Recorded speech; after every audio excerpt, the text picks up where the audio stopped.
Guardians of the Galaxy might be one of Marvel Studios' most successful franchises. The highly well received 2014 film was a box office smash and opened up so many more different avenues of storytelling for the Marvel Cinematic Universe, allowing more stories to take place off planet and explore the cosmic world of the Marvel Universe. But I think people don't realise how huge a risk this film was. Looking back on it, it was incredible that this film actually managed to succeed in the way it did, and now we have maybe the most marketable superhero team in film history, aside perhaps maybe the Avengers. In this video I'm going to highlight the reasons Guardians of the Galaxy was a massive risk to try and show you the film's achievements are bigger than what people have come to expect from a Marvel film. But before I get into all that, please do make sure you like this video, and as always please do subscribe because it massively helps out the channel. I think it's important to remember as well, this film isn't massively connected to the Marvel Universe. Whilst yes, it is set in the Marvel Universe, Guardians of the Galaxy is its own separate story away from Earth. All the films that preceded Guardians centered around the big three superheroes, Thor, Captain America and Iron Man. Marvel were attempting to tell a story completely separate from this. It was a big risk to take. Marvel were looking into making cosmic films, and instead of going for bigger names like Adam Warlock or Captain Marvel to spearhead this, they went for Guardians of the Galaxy, which brings me on to my first point.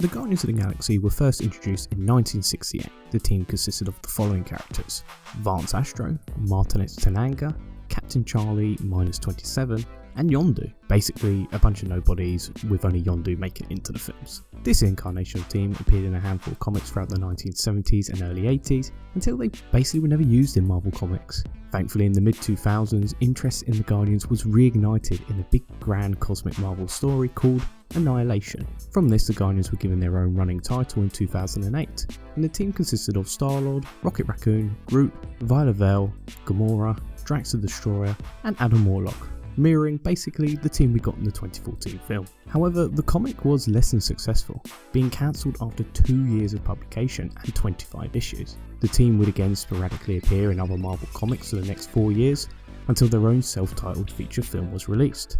After looking at the publication history, it is simply incredible a film about the Guardians of the Galaxy was actually ever made. The team we know today was essentially created 6 years prior to the film, and had an unsuccessful run of comics with, well, little fan interest. Usually a comic book film is made for a character who has generated some sort of buzz or interest. Guardians had 2 cracks at the whip to generate some fans, and failed both times. What's even more crazy is the first run of Guardians comics debuted in 2008, 2 months before the first Iron Man was released. And 6 years later, the MCU will look to expand into the cosmic side of its universe, led by a team who couldn't keep a comic running for more than 2 years. Not to mention, at the time, Guardians was the 3rd most expensive MCU film made at that point, behind only Iron Man 2 and the Avengers. It was a huge risk to make this film when you truly look at how unknown and small this team was. Barely anyone had ever heard of this team, and not much was actually really known about them. They were a load of space characters who no one had ever read about, and now suddenly we were getting a feature film. I mean, can you imagine a film being made about a comic book team made in 2008? It's just unheard of.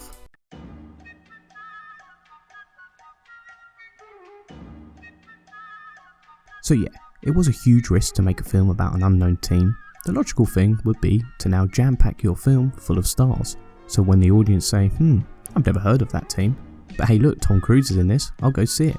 That's not to say Tom Cruise would suit the role of Star-Lord, that's just an example of a big name selling a film. But then at least the film has some marketable well-known actors. Marvel didn't go down that route. Sure, the 2 leads, Chris Pratt and Zoe Saldana, are fairly well-known names, but neither had truly led a huge blockbuster film, except for Zoe Saldana's role in Avatar. However, her face was covered for the entirety of the film, so she's not exactly marketable. Chris Pratt had, until Guardians, never actually even led a film, and was in danger of being typecast as a lovable, chubby idiot from Parks and Recreation. But Pratt has now become a reliable leading man, from the Parks and Rec idiot because we're smart to a leading man idiot.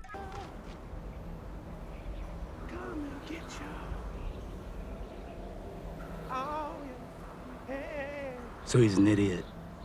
It was a huge risk for Marvel to cast 2 leads who wouldn't have much of a fan base outside of North America, and especially their lead having little to no fan base within the movie world.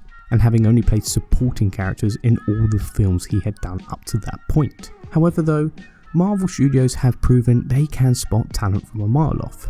Looking back, Marvel casted Robert Downey Jr., Chris Evans and Chris Hemsworth as the lead 3 characters in their cinematic universe. With Hemsworth basically no career in America, Evans was just beginning to build a career, but got the role of Captain America off the back of playing the Human Torch, so people weren't really taking him seriously at the time, and Downey Jr. was I guess the biggest star at the time, but was staging a comeback after his very public drug and alcohol problems. He was a huge risk. Casting all 3 of these relatively unknowns was an even bigger risk. Could they be stars? Well, as we all know today, yes they could. The MCU is a huge billion-dollar franchise. These 3 actors have also shown they can carry it, thanks in part to their charisma, charm and chemistry. And this is what Marvel saw their 2 leads for Guardians of the Galaxy. 2 relatively unknowns who had massive star potential. They may have little experience being in big Hollywood blockbusters, but they settled into these roles with incredible ease and showed they could be huge stars. I mean, the 2 biggest actors in this films are just a voice. Save them? How? And the other only speaks 3 words. I am Groot. It's truly remarkable that this film did well considering it had no marketable actors at the time of its release. So recent controversy aside, where James Gunn was fired then, well, rehired, making him the director of this film was actually a huge risk. Looking back, James Gunn really cemented his own vision and look on this film, and I think his direction is what made Guardians so successful. But however, if you look at Gunn's prior work to Guardians of the Galaxy, it is a mixed bag with no real box office success. Gunn had directed 2 films previous to Guardians, Sliver and Super. Sliver, a horror comedy which is, well, a pretty good film, but failed to return its budget. And Super, a kick-ass-esque film where a normal man decides to don a superhero costume and fight crime. Super failed to return its budget as well, and is also a pretty bad film, being essentially a worse version of Kick-Ass. What I'm saying is, Marvel Studios entrusted a director who had only directed 2 films, both of varying quality, and both were box office failures. James Gunn wasn't exactly a name in Hollywood. Looking at Marvel Studios, they handed their $200 million unknown character film to a director who had made 2 films to basically 0 success. Obviously, Gunn is a huge name now, and is used as a marketing ploy with films like Brightburn. And now a big marketing point of the Suicide Squad is having James Gunn directing. But at the time of the release of Guardians, Gunn was kind of a nobody, and not a big marketing point to sell a film, compared to say somebody like Spielberg, Nolan or even Zack Snyder, who were names to sell films. And I think that's the major point. All these things added together, it is incredible this film did so well considering there was nothing big or grand about this film for it to sell.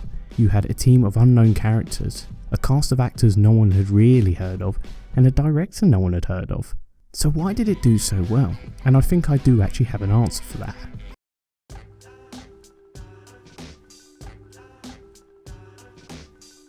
So I guess I should talk about this, but obviously Guardians of the Galaxy was a huge critical and financial success, and is one of my favourite Marvel films, probably because for me it relates so well to Star Wars. And to be honest, Guardians did so well because it didn't rely on big name actors and directors. Instead it focused on creating a story with charismatic actors. So many blockbusters nowadays focus on big names with little story behind them. Films like Batman vs Superman focused on having Ben Affleck as Batman. Instead of creating a great story around Batman and Superman, this film focused on the novelty of the big stars they were casting in these roles. And Batman vs Superman isn't the only blockbuster that does this. There are so many more examples where blockbusters just focus on big names with little story behind them. And sometimes, yeah, these films do still do well still, but instead Marvel focused on telling a great story and establishing a franchise. And I think it's clever getting actors who are not that big in Hollywood right now, because they will sign on for these multi-film deals and won't look to get out of them because these are huge opportunities for them to continue their career. What's fantastic is Marvel created a story with Guardians of the Galaxy, and I think fans saw that. The marketing was fantastic and showed a true vision.